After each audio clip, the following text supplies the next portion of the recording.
Originally called Trinity under White Wolf, Onyx Path Publishing purchased the property and turned it into Trinity Continuum.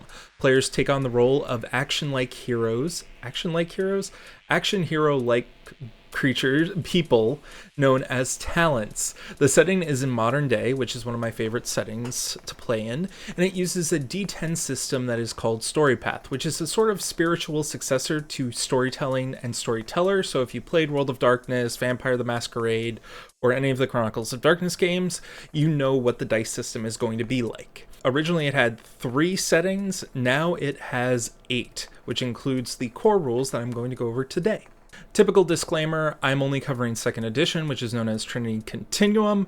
If you wish to purchase it after the video, please check the description for a link below. I am not being paid for this overview, but I did get a review copy of this from Onyx Path Publishing. Talents are people who can manipulate an energy known as flux, which is sort of the connective energies of realities and probabilities.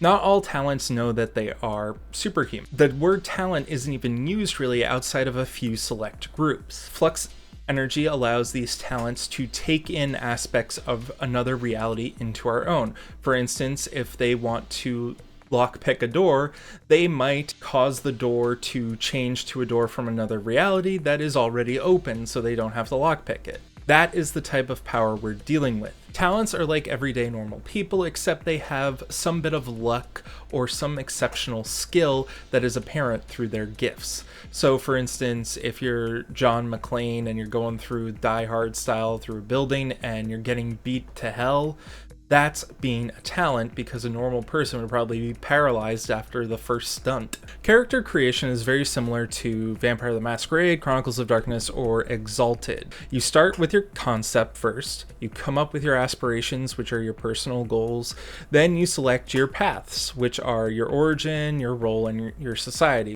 Your origin is your nature, your upbringing, your role is your nurture, essentially your job, your daily life, and then society is what group you're associated with. Now, there are example societies in the books, but you can basically make any society you want. Additionally, this grants you 4 skills that you can apply 3 skill dots to, contact within your path, and 2 dots worth of edges associated with your path.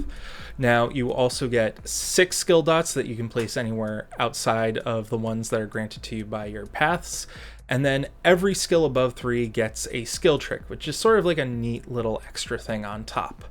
You can distribute your attributes across the primary, secondary, and tertiary columns that you wish, physical, social, and mental. And then you can choose a favored approach, which grants you +1 attribute dot across that entire row, and you get an extra dot on top of that. You can choose 4 edges in addition to the ones you gain from your paths. Your defense starts at 1, and your health starts at 3 levels of injury, but you gain an additional level at stamina 3 and 5. That's how you make a basic human character, which they intended you to play as. However, talents are essentially human +1, not human plus. If you'd like to support the channel, you can do it on Patreon. I'm going to do an actual play from Chronicles of Darkness, probably Mage the Awakening now, because people are saying they really want to see me do that one, even though I hate it. So if you want me to do something I hate, please put $10 more into the Patreon so we hit $30. Thank you so much. Now, a talent template is applied on top of the normal human template that I just showed you. Additionally, you get a moment of inspiration, which is, this is what turns you into a talent. It could be a moment of crisis, it could be a moment of inspiration or spiritual enlightenment. It could be anything you want, really. It gives you a +1 to a specific attribute. The 4 gifts you get are what allow you to bend reality. You have 3 dots to distribute across intuitive, reflective, and destructive facets. These are how your talent powers sort of come across, and they can be used with some of your gifts. First up, I'd like to thank Ian Watson, lead content creator or content manager of Trinity Continuum for helping me come up with some of these descriptions. I asked her about it last month or a few months back, and she doesn't know I was doing this, but here we go. So first up, we have Nine. Nine is an international police force that is essentially looking up weird crap that happens around the world and investigating it. Usually stuff that are considered anomalies or some sort of super sciencey type stuff. I think I would akin to it sort of a little bit like the X-Files, but not as focused on the United States. Aeon Society is a private group that has been founded by a guy by the name of Maxwell Mercer back in the 1930s or 40s. He essentially knows what talents are. In fact, he is one, and I go over all that in a lore dump video I did that I'll put at the end of this video or up above. Essentially, Aeon Society is the one group that sort of goes through every single one of the Trinity Continuum lines that happen after the 1930s. Archangel is a private group that is set up to help the disenfranchised. Basically, they are a private military or contracting force that a rich philanthropist decided, hey, I can hire these guys to help my kidnapped son. Other people should be able to use them to help themselves when they can't afford it. Then we have the Global Cartography Initiative, which is essentially a organization that hires out your Indiana Jones, your Laura Croft, your Nathan Drake type characters to go raiding tombs and recovering lost artifacts. You have the Neptune Foundation, which is essentially your emergency response team for across the entire world. They'll go to places after natural disasters or terrorist attacks to help them out. And in some cases, they might even try and help to prevent them from happening if they know about them beforehand. And then we have the Pharaoh's Lightkeepers, which are a group run by a mysterious individual known as Pharaohs, who is this guy in the shadows, sort of like Charlie from Charlie's Angels, who tries to get people to help others through this kind of mysterious foundation that he is organized. Again, I'd like to say you do not need to use these allegiances. If you want an entire group that is FBI or an entire group that is a vigilante group of their own making, you can do that. There is nothing telling you that you have to use these allegiances. Gifts are what talents are able to do to bend reality. They don't break reality, they just bend it. So you have the luck gifts, which are like exceptional luck, and the aptitude gifts, which are if you mastered a particular skill. Will look like you mastered a particular skill. Friend in every port means once per session, your character just happens to know somebody who is nearby. Fists of Stone is a way to make it so that your unarmed attacks do more damage, but also you're immune to certain damage that's through contact.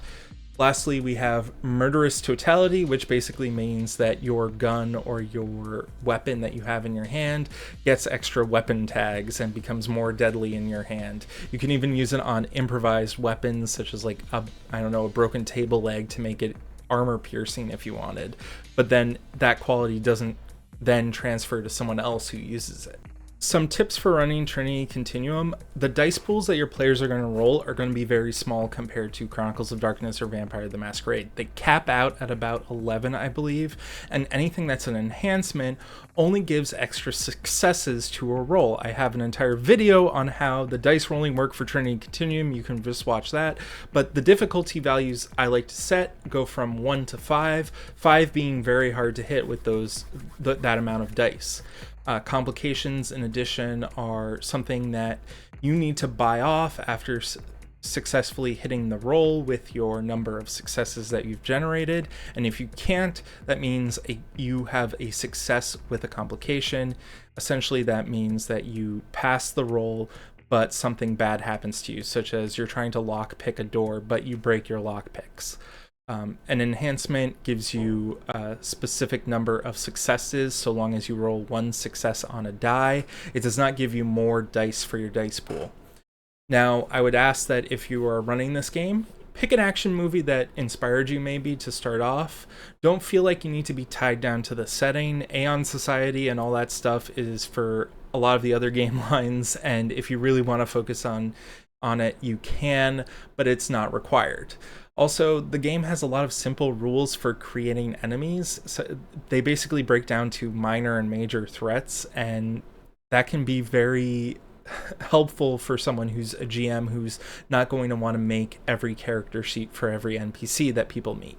Editor Corbin here. One thing I forgot to mention, if you want to run a pre-written adventure or get any homebrew material, you can always use the Storypath Nexus on DriveThruRPG. It's a little bit different than the Dungeon Masters Guild and the Storyteller's Vault, but they are very similar, and you can access it right from Onyx Path's publisher page. How would I run Trinity Continuum? I really would probably run it like a spy game. I would have my players being part of a joint task force working together, probably from the allegiances that are the major allegiances and minor allegiances presented in the book. And then I would lean heavily into spy tropes with some sort of evil genius mastermind at the top. And additionally, I would throw in some super science stuff in there because this is a very soft sci-fi setting, or very like sci-fi light setting. Essentially, people are going to have gadgets that stretch credulity or stretch credibility, but they're not going to have stuff that breaks reality unless you play one of the other game lines. If you need inspiration for running Trinity Continuum, look no further than any action-adventure TV show or movie or video game that ever existed.